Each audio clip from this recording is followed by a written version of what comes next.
Mga ka-viewers, yung ating ulam ay, ayan, meron tayong konting dumpling soup. Meron lang siyang ginawa kong siomai. At, ayan, meron siyang crab meat. Tinimplahan ko lang siya ng kung ano-ano dyan para maglasang dumpling soup. At, ayan, gumawa na naman po ako ng siomai. So, ayan. Inubos ko na yung giniling kasi yung nakaraan pa yun eh. Kaya sabi ko gawin ko na para hindi na tumagal pa sa freezer. At okay na po yung ating soup. Ayan, luto na. Kasi lumulutang na yung ating dumpling. Ayan na. Ayan na, kasimple yung aming dinner.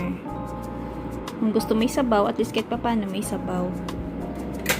Siomai, ayan, lagyan mo lang ng sausawan yan. Meron lang toyo or konting nor seasoning at meron tayong chili oil. Ayan, solve na. Ayan, huwag na nating latain ng husto kasi manipis lang yung pambalot. So, okay na yan. Mga ka-viewers, daan lang kami dito ni Dadong kasi hanap ako ng yung tofu na asan? Soft. Ito oh. Ito yun. Kasi gusto ni Denise itry yung taho. Dalawa siguro pwede na, no? Tatluhin mo na. Baka mabitin. 179. May sagot dun. Gagawan ko lang siya ng arnibal tsaka lutuan ko lang ng sago.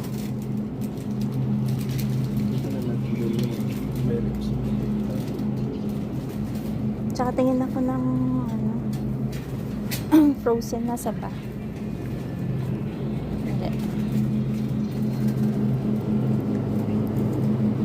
Maliliit yung sibuyas. Kuha ko isa lang.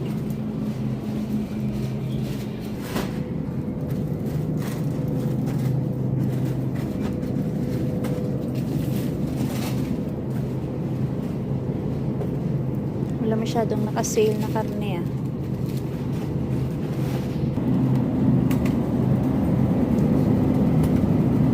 Sale yung sausage.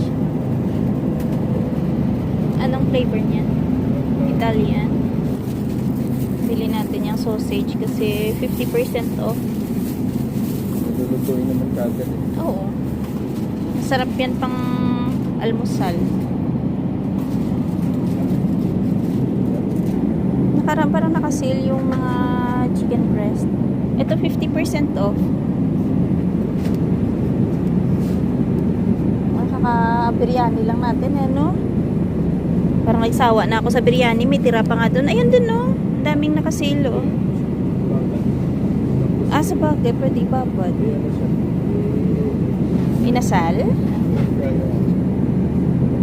Ano, kuha tayo? Ito, pwede na to? Ayan, $8. Ito, medyo maliliit. 7 piraso. Yan, ilan yan? 7 din. Yan na lang. So, may nakasale na manok. Ay pa, ito pala yung crab meat nila pa. May crab meat din pala dito. Ngayon ko lang nakita. At least alam ko na. Madami na din yung $5. Ito oh, pwede na no. Isang lutuan, 3. Pero pwede ito hatiin. Ayan oh. Ayan, mag-add ako ng manok. Pangbabad ko. Ayan.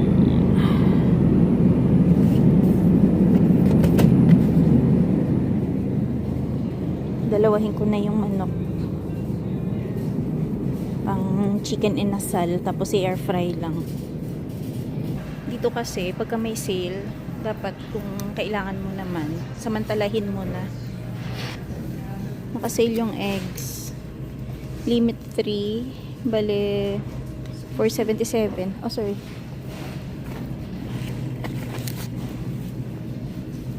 Uy, saglit. Cheese.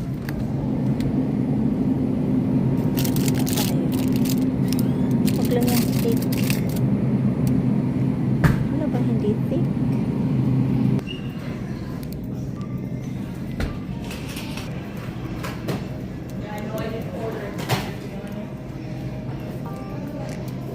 Jasmine rice. Japanese rice ata to.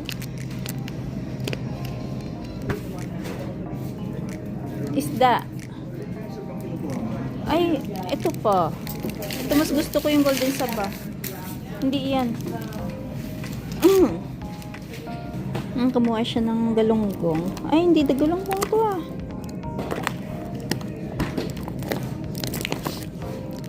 Patulingan yung isa mong nakuha. May baboy pa tayo. Meron dun. Dapat dinalawa mo na yan. Hindi kayo bibitin dyan. Pwede na? 379. Aray ko. Nanunusok.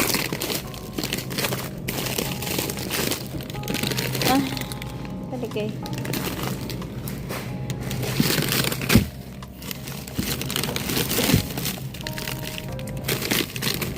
Patin ko na kasi parang paubos na eh, no?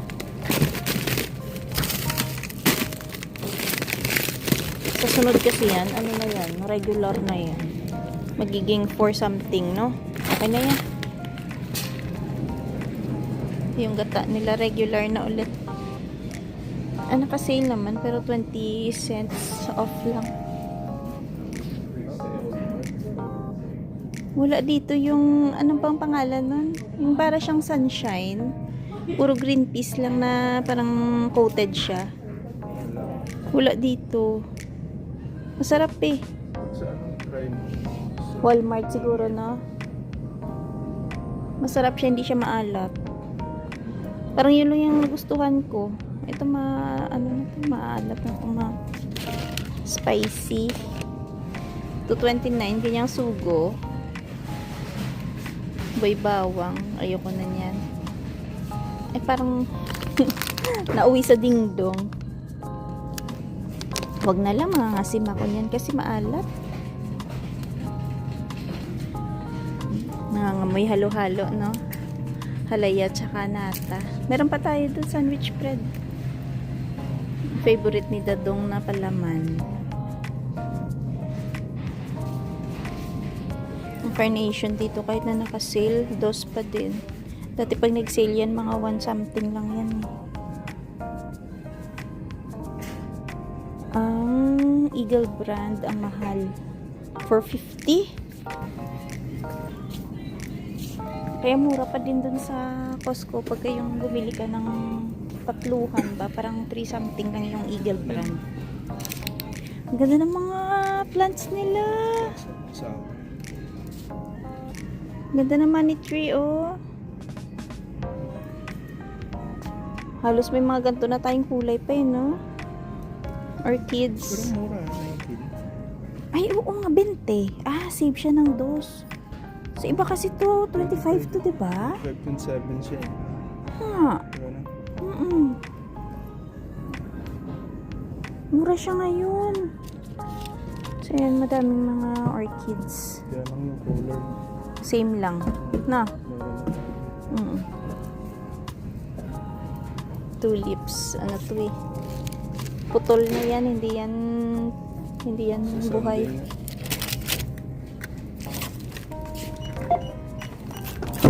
Ito. Oo, huli na yan.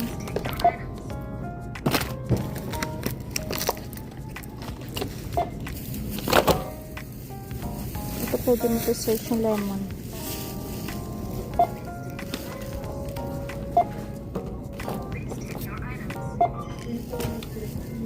Ito muna. Saging. Search mo lang banana. Ayan. Ayan.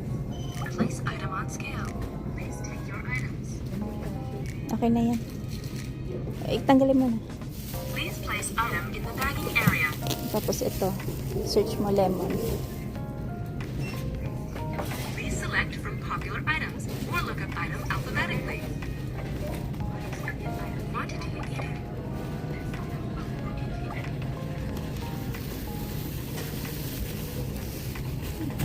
Please place item in the bagging.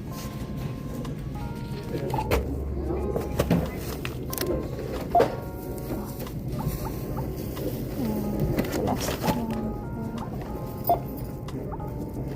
Please select from popular items or look up item. Quantity. This one? Yeah. Thank you. That's all? Yeah. Thanks. So, ayan. Pagka dito sa Freshco, pag meron pong nakaganyan na 50% off, pa-assist na lang kayo pag dito kayo sa self-serve na counter.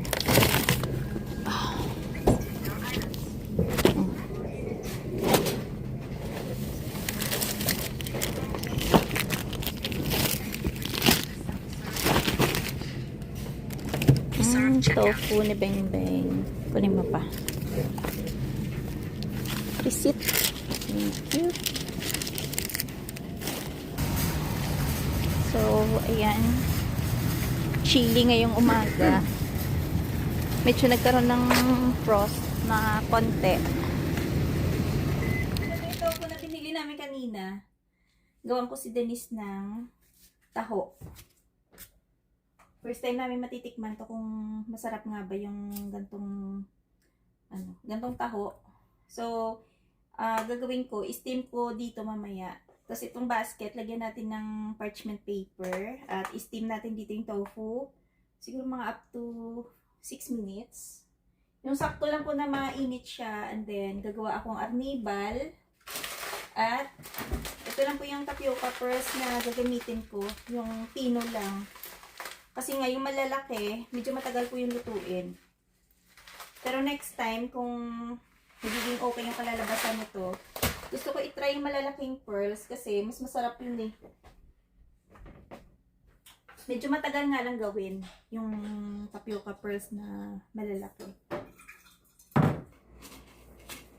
Scoop tayo ng brown sugar na 1 1/4 cup.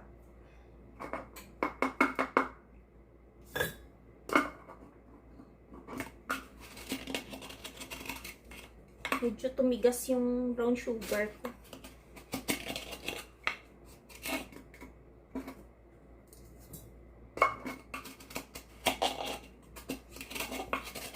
Meron pa naman ako dyan, kaso lang ayoko muna buksan. Ito na muna.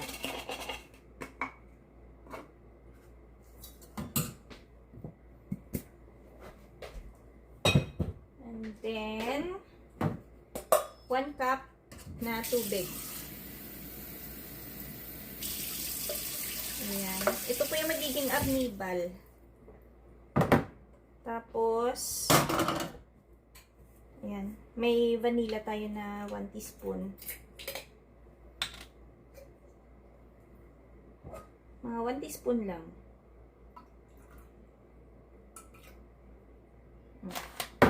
Pwede na yan. So, pakukuluin lang natin to hanggang sa maging medyo malapot siya. Tapos, yun yung magiging arnibal natin.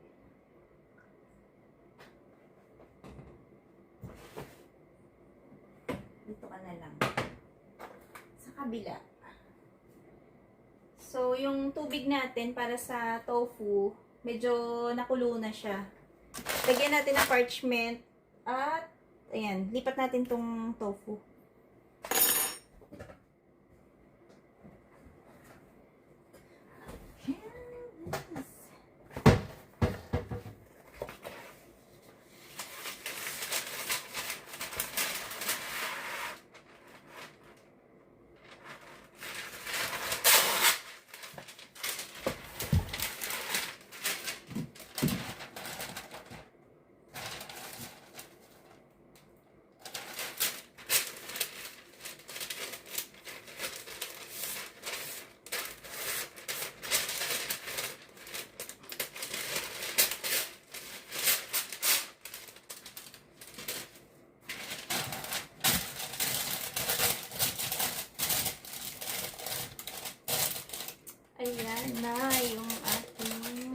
yung basket natin, meron ng parchment paper. At tofu natin, lilipat na natin din eh.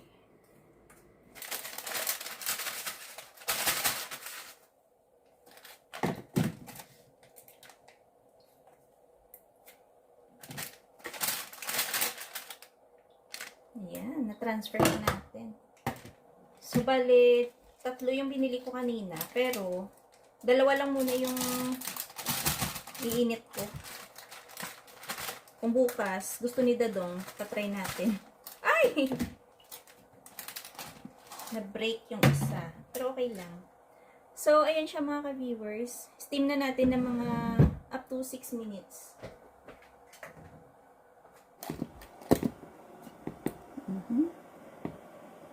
Ayan na po yung ginagawa kong arnibal.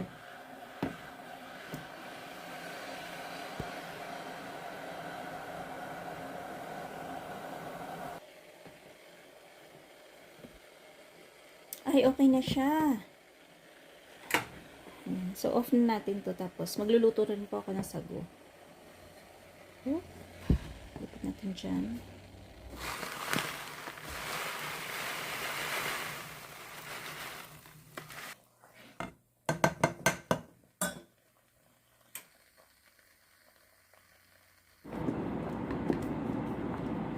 Ayan, naluto na yung sago. Salain muna natin. So, nandyan na yung sago. Bali yung arnibal. Ayan. Lipat natin dyan. So, habang mainit pa, mas masarap to tikman. Try natin. Ayan.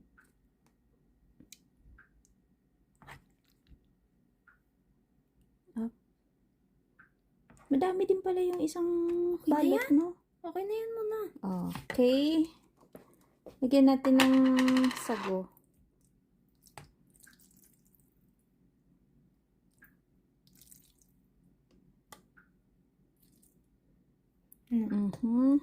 Ano? Arnibal.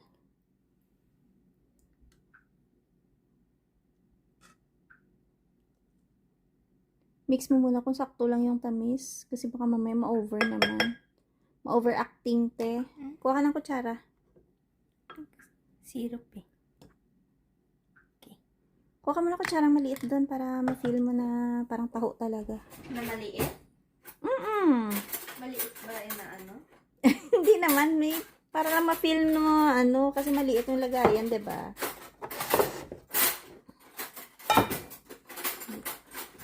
Hindi na yung maliit na kutsara?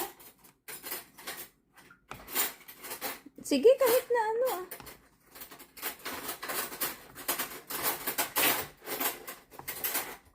Show mo yung reaction mo kung magustuhan mo ba. Naalala mo to? Next time, gagawin natin yung sago na malalaki. Anetch. Dali. I think na-try ko. Na-try mo na nga yan. Naliliit lang yung sago, kaya... Pero pwede na din.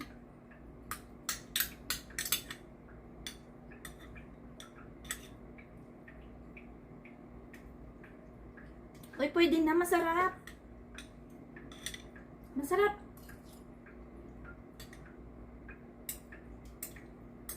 Nabing na? Masarap. Tapos yung arnibal, nilagyan ko ng konting asin para, alam mo, malasahan mo talaga yung tamis tsaka yung lasa ng vanilla. Naisip ko nga parang lasang vanilla o te. May vanilla yung arnibal. Eh, pwede na. Sa bagay yung tofu kasi luto na yan eh. Kasi na-steam yan, di ba? So, dahil galing yan sa fridge, iinitin mo lang siya. Pwede. Yung ibang magluto ng arnibal, nilalagyan nila ng langka. O kaya pandan. Wala tayong pandan leaves eh.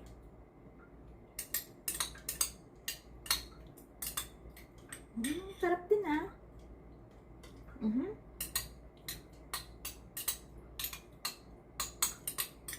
So, yung mga viewers, gano'n lang po pala kadali magluto ng gumawa ng taho. Pakita mo yung tsura mo kung anong lasa, kung anong feeling mo sa taho. Masarap. Pakita mo yung tsura mo sa video. Ganda. Masarap. Beng, masarap, Beng. Masarap. O yung isang balot, ang dami na pala. Nakabusog. Oh, shucks. Ano? Nakabusog na? Tofu kasi.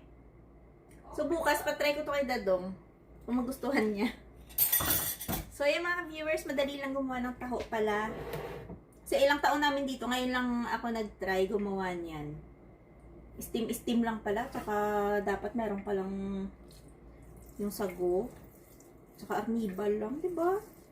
Ay, yung gantong sago, ang dami na nito, oh.